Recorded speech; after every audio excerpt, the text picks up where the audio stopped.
ನಮಸ್ಕಾರ. ಇದು ವಿಷ್ಣು ಸಹಸ್ರನಾಮದ 53ನೇ ಶ್ಲೋಕ. ಈ ಶ್ಲೋಕದಲ್ಲಿ ದೇವರನ್ನು ಜ್ಞಾನಗಮ್ಯ, ಜ್ಞಾನದಿಂದ ಮಾತ್ರ ಒಲೆಯುವನು ಮತ್ತು ಕಪೀಂದ್ರ, ಕಪಿಗಳ ಒಡೆಯ ಶ್ರೀರಾಮ ಎಂದು ಕರೆಯಲಾಗಿದೆ. ಅಂದರೆ ಭಗವಂತನು ಜ್ಞಾನಕ್ಕೂ ಸಿಗುತ್ತಾನೆ, ನಿಷ್ಕಲ್ಮಶ ಭಕ್ತಿಗೂ ಸಿಗುತ್ತಾನೆ, ಒಲಿಯುತ್ತಾನೆ ಎಂಬ ಸುಂದರ ಅರ್ಥ ಇಲ್ಲಿದೆ. ಈ ಶ್ಲೋಕದಲ್ಲಿ 9 ಅದ್ಭುತ ನಾಮಗಳಿವೆ, 496ರಿಂದ 504ರವರೆಗೆ.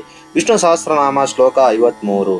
ಉತ್ತರೋ ಗೋಪತಿರ್ಗೋಪ್ತ ಜ್ಞಾನಗಮ್ಯ ಪುರಾತನಃ ಶರೀರಭೂತ ಬೃದ್ಧೋಕ್ತ ಕಪೀಂದ್ರೋ ಭೂರಿ ದಕ್ಷಿಣಃ.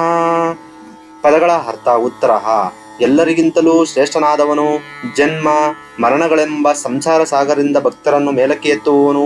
ಗೋಪತಿ ಗೋವುಗಳು, ಪತಿ ಒಡೆಯ, ಗೋವುಗಳನ್ನು ಕಾಯುವ ಕೃಷ್ಣ, ಭೂಮಿಯನ್ನು ರಕ್ಷಿಸುವವನು ಮತ್ತು ವೇದವಾಕ್ಯಗಳಿಗೆ ಒಡೆಯನಾದವನು. ಗೋಪ್ತಃ ಕಣ್ಣಿಗೆ ರೆಪ್ಪೆ ಇರುವಂತೆ ಇಡೀ ಜಗತ್ತನ್ನು ಮತ್ತು ತನ್ನ ಭಕ್ತರನ್ನು ಸದಾಕಾಲ ರಕ್ಷಿಸುವವನು. ಜ್ಞಾನಗಮ್ಯ, ಜ್ಞಾನ ತಿಳುವಳಿಕೆ, ಗಮ್ಯ ಸೇರಲ್ಪಡುವವನು. ದೇವರನ್ನು ಕೇವಲ ಹಣ, ಅಂತಸ್ತು ಅಥವಾ ಆಡಂಬರದಿಂದ ಪಡೆಯಲು ಸಾಧ್ಯವಿಲ್ಲ. ಕೇವಲ ಶುದ್ಧವಾದ ಜ್ಞಾನ ಮತ್ತು ಭಕ್ತಿಯಿಂದ ಮಾತ್ರ ಅವನನ್ನು ತಲುಪಲು ಸಾಧ್ಯ.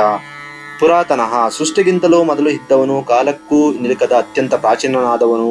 ಶರೀರಭೂತ ಬೃಹತ್, ಶರೀರವನ್ನು ನಿರ್ಮಿಸುವ ಪಂಚಭೂತಗಳನ್ನು ಗಾಳಿ, ನೀರು, ಬೆಂಕಿ, ಆಕಾಶ, ಭೂಮಿ ಧಾರಣೆ ಮಾಡಿ ನಮ್ಮ ದೇಹವನ್ನು ಪೋಷಿಸುವವನು. ಭೋಕ್ತಃ ಭೋಕ್ತ, ಅನುಭವಿಸುವನು, ಸ್ವೀಕರಿಸುವನು. ಯಜ್ಞದಲ್ಲಿ ಭಕ್ತರು ಪ್ರೀತಿಯಿಂದ ಕೊಡುವ ಹವಿಸ್ಸನ್ನು ಸ್ವೀಕರಿಸುವವನು. ಕಪೀಂದ್ರ, ಕಪಿ ಕೋತಿಗಳು, ಇಂದ್ರ ಒಡೆಯ. ವಾನರ ಸೈನ್ಯಕ್ಕೆ ಒಡೆಯನಾದ ಸಾಕ್ಷಾತ್ ಶ್ರೀರಾಮಚಂದ್ರ ಅಥವಾ ವರಹ ರೂಪದಿಂದ ಭೂಮಿಯನ್ನು ಎತ್ತಿದವನು. ಭೂರಿ ದಕ್ಷಿಣ, ಭೂರಿ ಬಹಳಷ್ಟು, ದಕ್ಷಿಣ ದಾನ ಉಡುಗೊರೆ.